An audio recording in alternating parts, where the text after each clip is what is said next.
بسم اللہ الرحمن الرحیم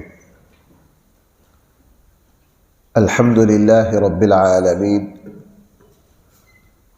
والصلاة والسلام علی سید المرسلین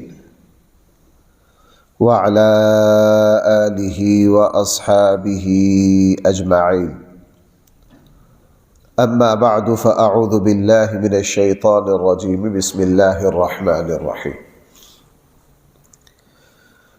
ان الذين يتلون كتاب الله واقاموا الصلاة وانفقوا مما رزقناهم سرا وعلانية يرجون تجارة لن تبور ليوفيهم اجورهم ويزيدهم من فضله انه غفور شکور والذی اوحینا الیک من الکتاب هو الحق مصدقا لما بین یدیہ ان اللہ بعباده لخبیر بصیر صدق اللہ مولانا العظیم۔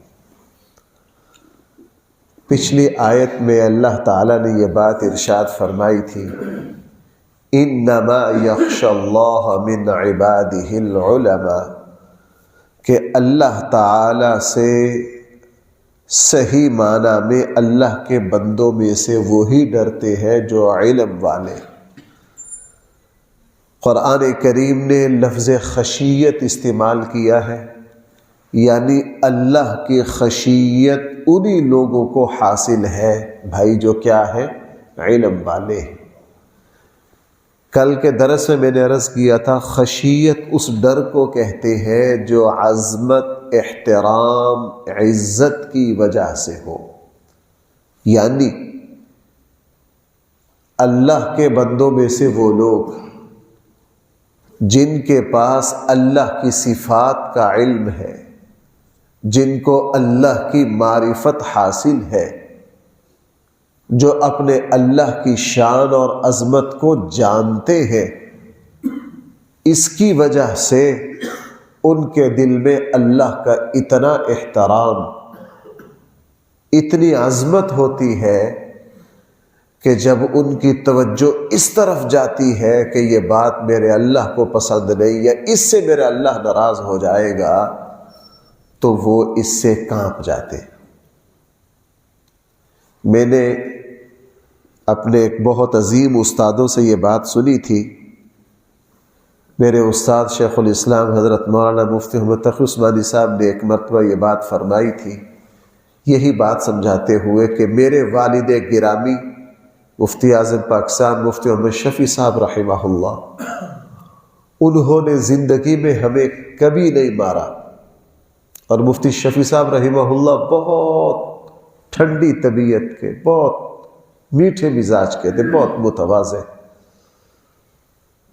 بڑھاپا بھی تھا، کہنے لگے ہم جوان ہو گئے، صاحب اولاد ہو گئے، اپنے اپنے اہل و عیال والے ہو گئے، اور ابا جی اس بڑھاپا بھی تھا، ابا جی نے کبھی جوانی میں نہیں مارا، اب تو بڑھاپا تھا، لیکن اس کے باوجود جب والد صاحب کے کمرے کے سامنے سے گزرتے تھے تو خوف کی وجہ سے، ادب کی وجہ سے، عظمت کی وجہ سے پاؤں کانپ جاتے تھے۔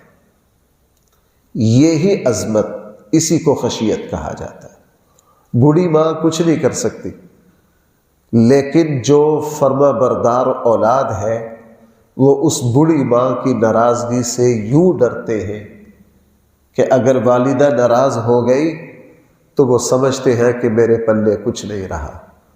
یہ جو احترام اور عظمت ہے بھائی، اسی کو کیا کہا جاتا ہے؟ خشیت۔ اللہ تعالی سے ڈر جانا، میں یہ کام نہیں کروں گا میرا اللہ ناراض ہو جائے گا، اگر میرا اللہ ناراض ہو گیا تو میرے پاس تو کچھ نہ رہا، اس کو کہا جاتا ہے خشیت۔ یہ خشیت کن لوگوں کو حاصل ہوگی بھائی؟ جن کے پاس کیا ہوگا؟ علم۔ یہاں کل کے درس میں میں نے عرض کیا تھا، علم سے مراد یہ نہیں کہ وہ فلاں یونیورسٹی کے فارغ ہو گئے یا فلاں مدرسہ کی سند ان کے پاس ہوگی۔ علم سے مراد وہ ہے جو اللہ کی معرفت کو جانتے ہیں۔ اگر کوئی بڑا عالم و فاضل ہے، اس کے پاس تمام سندیں اور ڈگریاں ہیں، اور ساتھ ساتھ اس کے دل میں اللہ کا خوف اور اللہ کی خشیت بھی ہے، وہ عالم واقعتاً اس آیت کا مصداق ہے۔ اور اگر کوئی بڑا عالم و فضل جس کے پاس سب کچھ سندیں ہیں لیکن اس کے دل میں اللہ کا خوف نہیں ہے، تو وہ ہرگز اس آیت کا مصداق نہیں ہے۔ اسی طرح وہ ان پڑھ اور جاہل جس کے پاس کوئی سند نہیں، کوئی فارغ التحصیل نہیں، کسی یونیورسٹی اور مدرسے کا فارغ شدہ نہیں ہے، سیدھا سادہ عام مسلمان ہے، لیکن اس کے دل میں اللہ کی عظمت ہے، اللہ کا احترام ہے، اللہ کا خوف ہے، تو وہ قرآن کریم کی اس آیت کی روح سے وہ عالم ہے۔ بھائی وہ کیا ہے؟ عالم ہے۔ قرآن کریم کی اپنی اصطلاح ہے، بھائی سمجھنا ایک بڑی قیمتی بات، آپ سے توجہ کرنا ذرا۔ قرآن کی اپنی اصطلاح ہے، قرآن اس کی پرواہ نہیں کرتا کہ لوگ کیا سمجھتے، زمانہ کیا سمجھتا ہے۔ قرآن کی اپنی اصطلاح ہے۔ قرآن و سنت جس طرح پانی اس نے اپنے رخ پر چلنا ہے، اس کو کسی کی کوئی پرواہ نہیں کہ یہ زمین کس کی ہے، یہ ملک کس کا ہے۔ بھائی ہندوستان سے جب دریا پاکستان میں داخل ہوتے ہیں تو پانی کانپنے لگ جاتا ہے، اس کو کسی کی کوئی پرواہ نہیں۔ اللہ کی جو طاقتیں ہیں وہ نہیں دیکھتی ہے کس ملک کی سرحد ہے، یہ کس ملک کا بارڈر ہے۔ ہوا کو کوئی پرواہ نہیں، یہ کہاں کا بارڈر ہے، پانی کو کوئی پرواہ نہیں۔ اسی طرح اللہ اور اس کے رسول، اس کو کسی کی کوئی پرواہ نہیں ہے۔ مثلا اللہ اور اس کے رسول نے فرما دیا عقل مند کون ہے، بے وقوف کون ہے۔ دنیا والے جو چاہو کرو، اللہ اس کے رسول کو اس کی کوئی پرواہ نہیں۔ ہمارے آقا نے فرمایا الکیس من دان نفسہ وعمل لما بعد الموت، وہ شخص عقل مند ہے جس نے اپنے آپ کو پہچان لیا اور ایسا عمل کیا جو مرنے کے بعد اس کے کام آئے۔ والعاجز من اتبع نفسہ ہواہا وتوکل علی اللہ، وہ شخص بے وقوف ہے، وہ شخص بے وقوف ہے، کم عقل ہے، جو نفس کی خواہشات کے پیچھے پڑا، دنیا میں گناہوں میں پڑا رہا اور اس نے اپنی آخرت برباد کر لی، وہ بے وقوف ہے۔ اب ہمارے یہاں عقل مندی اور بے وقوفی کا معیار کچھ اور ہے۔ ایک بندہ بڑا کاروباری کیڑا ہے، بڑا ذہین ہے، پیسہ کمانے کا 2 کو 4، 4 کو 8 کرنے کا بڑا ماہر ہے، ہم کہتے ہیں بندہ بڑا سیانا ہے۔ ہم کیا کہتے ہیں؟ بندہ بہت سمجھدار ہے، بڑا عقل مند ہے، اس کی زندگی میں نہ نماز، نہ روزہ، نہ حلال و حرام، نہ خوف خدا، ہم اس کو عقل مند کہتے ہیں۔ قرآن و سنت ایسے بندے کو کیا کہتے ہیں؟ بے وقوف کہتے ہیں۔ قرآن کریم کی اپنی اصطلاحات ہیں، اپنی اصطلاحات۔ اس لیے قرآن کریم اس شخص کو عالم نہیں مانتا جس کا علم اس کو اللہ تک نہ پہنچائے، بلکہ حدیث میں کیا فرمایا گیا، بعض مرتبہ وہ شخص جو قرآن پڑھ کر قرآن پر عمل نہ کرے یا بھلا دے، اس بد عمل قاری قرآن کو کہاں پھینکا جائے گا؟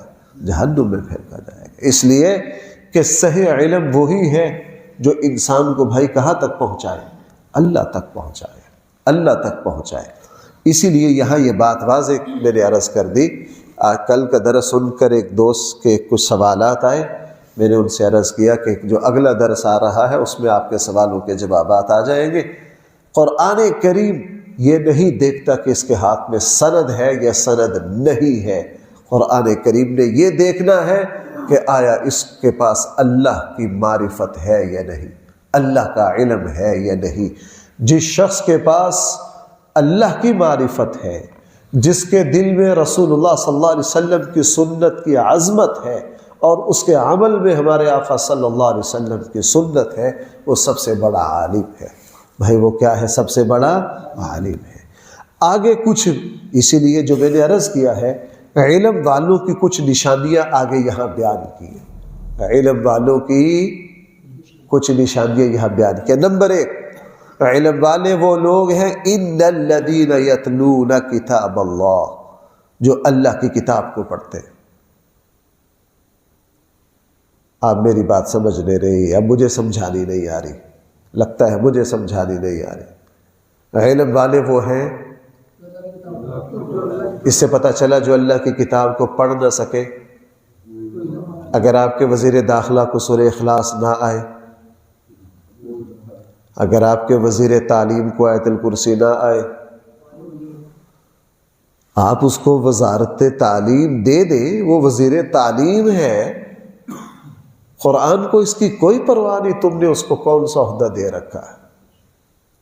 میں نے عرض کیا یہ اللہ کا کلام ہے، یہ کسی کی کوئی پرواہ نہیں کرتا۔ اللہ کا پیدا کردہ پانی نہیں پرواہ کرتا کسی کی، اللہ کی پیدا کردہ ہوا کسی چیز کی پرواہ۔ فرمایا علم والے وہ ہیں سب سے پہلے یتلون کتاب اللہ، جو کس کو پڑھے؟ اللہ کی کتاب کو پڑھے، اللہ کی کتاب کو پڑھے۔ بہت سال پہلے میں نے آپ کو لطیفہ سنایا تھا، اب تو یہ باتیں نہیں ہوتی۔ شروع میں ایک صاحب نے مجھ سے پوچھا بیٹا آپ کی تعلیم کیا ہے؟ انہوں نے مجھ سے پوچھا بھی حقارت کے ساتھ، انہوں نے مجھ سے پوچھا بھی، میں فوراً سمجھ گیا، میں نے بھی جان کے سیدھا جواب نہیں دیا۔ آپ کی تعلیم کیا ہے؟ میں نے کہا جی میں حافظ قرآن ہوں۔ وہ ٹھیک ہے، آپ کی تعلیم کیا ہے؟ میں کہا جی میں حافظ قرآن ہوں۔ وہ ٹھیک ہے، لیکن آپ نے تعلیم کتنی حاصل کی ہے؟ میں نے کہا میں قرآن اوپر دیکھ کر اور زبانی پڑھ لیتا ہوں، زبانی پڑھ لیتا ہوں۔ اور اللہ غرور سے بچائے، اللہ کو غرور پسند نہیں ہے۔ 100% اللہ سے ڈر کے، 100% اللہ سے ڈر کے۔ مجھے ایک مرتبہ ایک صاحب، میں ان کا جو لفظ ہے وہ استعمال نہیں کرتا تھا، کہ میرے پاس ایک مرتبہ بحث پڑے، میرے درس ہوتے ہیں ان کے یہاں، کہ جی اصل علم کیا ہے، مدرسوں میں یہ کیوں نہیں پڑھایا جاتا، فلاں فلاں فلاں فلاں فلاں فلاں، اچھی خاصی لمبی گفتگو کی انہوں نے۔ اتفاق سے 2 مہینے بعد مجھے کال آئی، مفتی صاحب میں آپ سے ملنا چاہتا ہوں۔ میں نے کہا جی آ جاؤ، مجھے ذرا 2-3 گھنٹے چاہیے۔ میں کہا اللہ خیر کرے، 3 گھنٹے؟ کیوں جی؟ میں کوئی پریشان ہوں۔ میں کہا جی آ جاؤ۔ میرے پاس آئے 3 گھنٹے، میرے بے تکلف دوست ہیں، چائے وائے پی، پھر وہ اپنے مسائل ڈسکس کرنا شروع ہو گئے، یہ انہوں نے جب پوری لسٹ گنوائی نا، تو میں نے بطور مزاح کہا ڈاکٹر صاحب آپ کو ہوش ہے؟ کہنے لگا جی کیوں ہو گیا؟ میں کہا آپ ایک جاہل بندے کے پاس یہ مسائل حل کروانے لائے؟ کہنے لگا مفتی صاحب کیا ہو گیا؟ میں کہا بھائی آپ کی میری فلاں موقع پر گفتگو ہوئی تھی، تو آپ نے تو ہمیں بالکل جاہل کہہ دیا تھا۔ بالکل کیا کہہ دیا تھا؟ جاہل کہہ دیا تھا۔ آج آپ اپنے گھر کا یہ مسئلہ لے کر ایک جاہل بندے کے پاس آئیں، تو وہ ہنس پڑے۔ کل کا مجھ صاحب مجھے سمجھ آ گیا، بس چھوڑے اس بات کو، وہ بات غلط تھی۔ وہ بات کیا تھی؟ غلط تھی۔ اب مجھے میری یہ معاملات حل کریں، یہ معاملات حل کریں۔ میں نے ان سے عرض کیا اللہ کی توفیق سے کوئی عالم دین کسی ڈاکٹر کے پاس نہیں جاتا کہ جی میرے دل کو سکون نہیں ہے، میرے دل کو سکون نہیں ہے، میری زندگی میں یہ الجھن ہے۔ اللہ کی توفیق سے جن کو جاہل کہتے ہیں ان کے پاس آ جائیں گے، ان کے پاس۔ اس سے پتہ کیا چلا؟ اس سے پتہ یہ چلا، میں جو بات آپ کو عرض کرنا چاہتا ہوں، اصل علم وہ ہے جو بندہ کو کہاں تک پہنچا دے؟ اللہ تک پہنچا دے۔ اصل علم وہ ہے جو اس انسان کے اخلاق کو سنوار دے۔ اصل علم وہ ہے جو انسان کو انسان بنا دے۔ اصل علم وہ ہے جو انسان کو انسان بنا دے۔ اصل علم وہ ہے جو ایک انسان کی آنکھ میں حیا پیدا کر دے۔ اصل علم وہ ہے جو طاقتور کو ظلم کرنے سے روک دے۔ حضرت عمر رضی اللہ عنہ جیسا شیر، او بڑا قد کاٹ پہلوان، حجۃ الوداع پر رسول اللہ صلی اللہ علیہ وسلم طواف لگے کرنے، حضرت عمر بھی تو، حضرت عمر کو حضور نے کہا عمر تم طاقتور انسان ہو، کسی کو کچل نہ دینا۔ حضرت عمر کو حضور نے آواز دے کے کیا کہا؟ عمر تم طاقتور انسان ہو، کسی کو کچل نہ دینا، خیال کرنا ذرا۔ لیکن صدیق اکبر نے جب میں نے آپ کو یہ بات سنائی تھی، صدیق اکبر رضی اللہ عنہ جب بیمار ہوئے، آخری وقت آیا تو خیال آیا کہ اپنے بعد کسی کو خلیفہ نامزد کر دو۔ حضرت عثمان غنی کو بلایا، تحریر لکھوائی، لکھتے لکھتے جب نام لکھنے کی باری آئی تو آنکھیں بند ہو گئی۔ حضرت عثمان غنی پریشان ہو گئے کہ ساری خلیفہ وقت جو ہے کسی کو نامزد کر کے نہیں گئے۔ حضرت عثمان غنی حضرت عمر حضرت ابوبکر کا مزاج سمجھتے تھے، انہوں نے اپنی طرف سے لکھ دیا عمر بن الخطاب۔ اپنی طرف سے کیا لکھ دیا؟ وہ سمجھے کہ صدیق اکبر رضی اللہ عنہ کی روح پرواز کر گئی ہے، لیکن وہ غشی تعریف، تھوڑی دیر میں صدیق اکبر رضی اللہ عنہ کو ہوش آیا۔ حضرت عثمان اب پریشان ہو گئے کہ میں نے تو خالی جگہ کیا کر دی ہے؟ پر کر دیے۔ صدیق اکبر سنبھلے، کہا عثمان نام لکھوانا تو رہ گیا؟ جی امیر المومنین رہ گیا۔ کہا یہاں نام لکھو عمر بن الخطاب، نام لکھو کیا؟ عمر بن الخطاب۔ حضرت عثمان نے عرض کیا امیر المومنین میں تو پہلے ہی لکھ چکا ہوں۔ حضرت صدیق اکبر بہت خوش ہوئے کہ اللہ نے جو حق میرے دل پہ ڈالا وہی حق آپ کی۔ اگلی بات پوچھی عثمان، اگر میں اپنے بعد عمر کو خلیفہ نامزد کر دوں تو کیسا رہے گا؟ حضرت عمر نے کہا بندہ تو بہت اعلیٰ ہے، واقعی اہل ہے، لیکن غصے والا ہے، سخت ہے بڑا۔ کیا ہے؟ حضرت ابوبکر، میں وہ جملہ حضرت ابوبکر نے فرمایا میں سمجھتا ہوں عمر اس وجہ سے سختی کرتے ہیں کہ میں نرمی کرنے کے لیے موجود ہوں، جب اس کے اپنے سر پہ پڑے گی تو یہ امت کے لیے شفیق اور مہربان ہو جائے گا۔ جب اس کے اپنے سر پر پڑے گی یہ امت کے لیے کیا ہو جائے گا؟ اور ایسے ہوا، حضرت عمر رضی اللہ عنہ کے سر پر جب پڑی تو امت کے لیے ایسے شفیق اور مہربان ہو گئے۔ اصل علم یہ ہے جو بھائی انسان کو کیا بنا دے؟ انسان بنا دے۔ اب یہاں سے بات چلی علم والے کون ہیں؟ ان کا پہلا وصف ہے ان الذین یتلون کتاب اللہ۔ بھائی وہ کس کو پڑھتے ہیں؟ اللہ کی کتاب کو پڑھتے ہیں۔ وہ مسجد میں تلاوت کرنے والے سیدھے سادے بابے جو شاید دستخط بھی نہ کرتے ہو، انگوٹھا لگاتے، لیکن سارا دن اللہ کے گھر میں قرآن کی تلاوت کرتے، یہ ہرگز جاہل نہیں ہے، یہ ہرگز جاہل نہیں ہے۔ اللہ نے ان کو کس چیز کی توفیق دے دی ہے؟ قرآن کی۔ یتلون کتاب اللہ۔ نمبر 2 اقاموا الصلاۃ، وہ کس کو قائم کرتے ہیں؟ نماز کو۔ نماز کو سمجھ کر پڑھتے ہیں، ان کو پتہ ہم کیا کریں۔ اور بھائیوں میں نے اس بات پہ بہت غور کیا، میرے اور آپ کی زندگیوں میں جو نماز کے اثرات نہیں ہے نا، اس کی وجہ یہ ہے کہ ہم نماز کو سمجھ کر نہیں پڑھتے۔ ہم نماز کو سمجھ کر نہیں پڑھتے۔ نماز کو سمجھ کر اگر پڑھے یہ زندگی میں انقلاب پیدا کر دیتی ہے۔ کوئی عبادت انسان پر اتنا رنگ نہیں چڑھاتی جتنا رنگ بھائی کس کا چڑھتا ہے؟ شرط یہ ہے کہ ہم نماز کو سمجھیں۔ اللہ اکبر کہتے ہوئے پتہ ہو میں کیا کہہ رہا ہوں، ثنا کیا ہے، سورہ فاتحہ کیا ہے، سمع اللہ لمن حمدہ۔ نماز میں یہ جملہ بہت بعض دفعہ خیال آتا ہے۔ ایک مرتبہ میرے ساتھ خود ایسا، بہت سال پرانی میں نماز پڑھ رہا تھا، دل میں وسوسہ، ہم کمزور ہیں، وسوسہ تو بھائی آ سکتا ہے کہ نہیں۔ خیال آیا کہ اللہ کی تعریف کرتے ہیں، پتہ نہیں اللہ سنتے بھی ہے کہ نہیں، اللہ تک پہنچتی بھی ہے بھی نہیں۔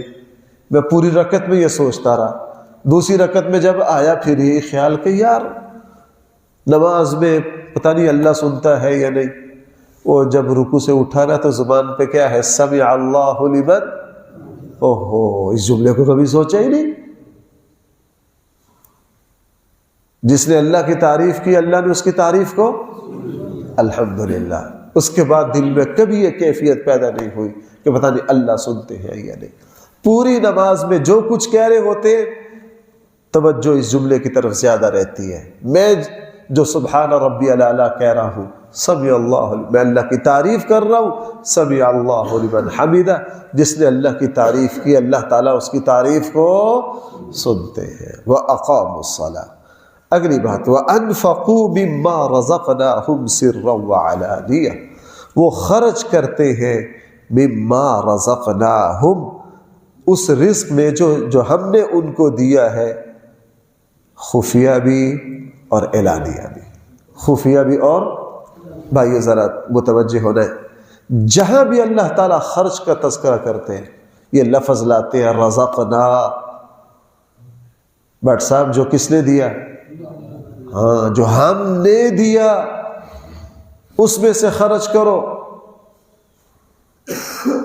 مما رزقنا، جو ہم نے دیا اس میں سے خرچ کرو، جو ہم نے دیا.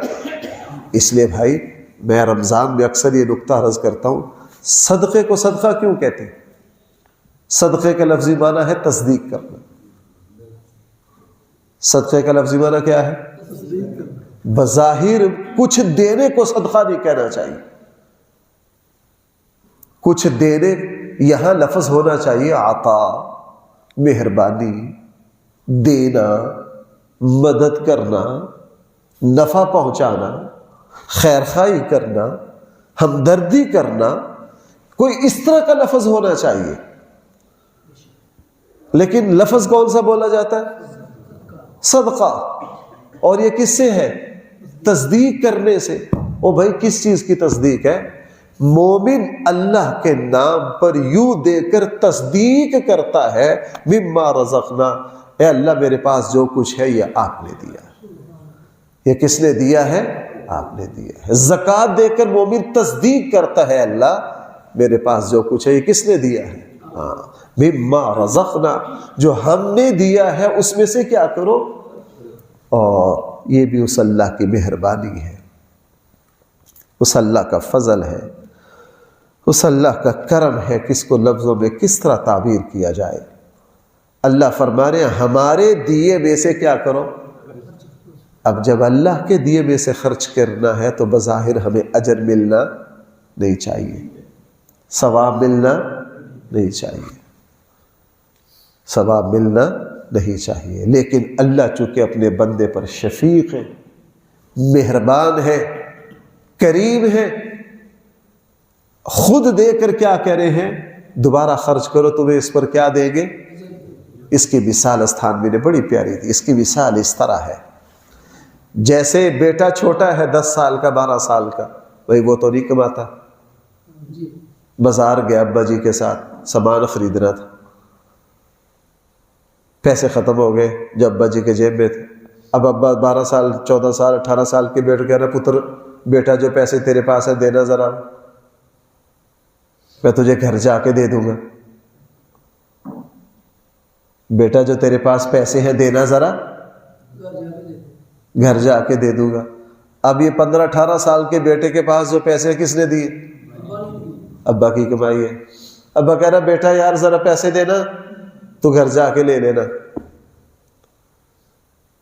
اور گھر جا کے ابا جی وہ پیسے واپس کرتے ہیں کہ نہیں کرتے؟ اب وہ پیسے ہیں کس کے؟ ابا جی کے. ابا جی کہہ رہے ہیں یار تیرے پیسے، تیرے پاس جو پیسے دینا. اب ابا جی بیٹے سے پیسے لے رہے ہیں اور گھر جا کے کیا کر رہے ہیں؟ حالانکہ یہ پیسے کس کے؟ کوئی پوچھے کہ یار یہ پیسے ہیں ہی آپ کے، آپ بیٹے سے لے کے واپس کیوں دے رہے ہیں؟ تو اس کا جواب کیا؟ وہ کہے گا جی میں باپ ہوں. اللہ نے باپ کو اسی طرح شفیق بنایا. اللہ نے باپ کو کیا بنایا ہے؟ ہاں اسی طرح. عقل کو یہ بات سمجھ نہیں آتی، لیکن باپ جو ہے اللہ نے اس میں شفقت رکھی ہے. وہ خود دے کے قرض لے رہا ہے اور بعد میں کیا کر رہا ہے؟ واپس بھی دے رہا ہے. اب یہاں اگر بیٹا واقعتاً یہ سمجھ لے کہ میں ابا جی کو قرض دے رہا ہوں تو بھائی اس کو کیا سمجھا جائے گا؟ اس کو نادانی سمجھا جائے گا، اس کو نادانی سمجھا جائے گا. یہ ابا ہی کے پیسے تھے. یہی معاملہ وَمِمَّا، اگر ہم اس بات کو سمجھ لینا تو ہمیں کبھی اللہ کے نام پر پیسے خرچ کرتے ہوئے تکلیف نہ ہو. مِمَّا رَزَقْنَا، ہم جو کچھ خرچ کر رہے ہیں بھائی یہ کس کا دیا ہوا ہے؟ اللہ کا. فرمایا وَمِمَّا رَزَقْنَا مِمَّا رَزَقْنَاهُمْ سِرًّا وَعَلَانِيَةً، وہ خرچ کرتے ہیں اس میں سے جو ہم نے ان کو دیا، خفیہ بھی اور بھائی علانیہ بھی. یہ سلسلہ کلام چل رہا ہے، انشاءاللہ اس آیت سے کل دوبارہ چلے گی. اللہ مجھے اور آپ کو صحیح سمجھ عطا فرمائے. الحمدللہ رب العالمین والصلاة والسلام علی سید الانبیاء والمرسلین وعلى آلہ واصحابہ اجمعین. ربنا آتنا فی الدنیا حسنہ وفی الآخرۃ حسنہ وقنا عذاب النار. صلی اللہ تعالی علی خیر خلقہ سیدنا و مولانا محمد وآلہ واصحابہ اجمعین برحمتہ.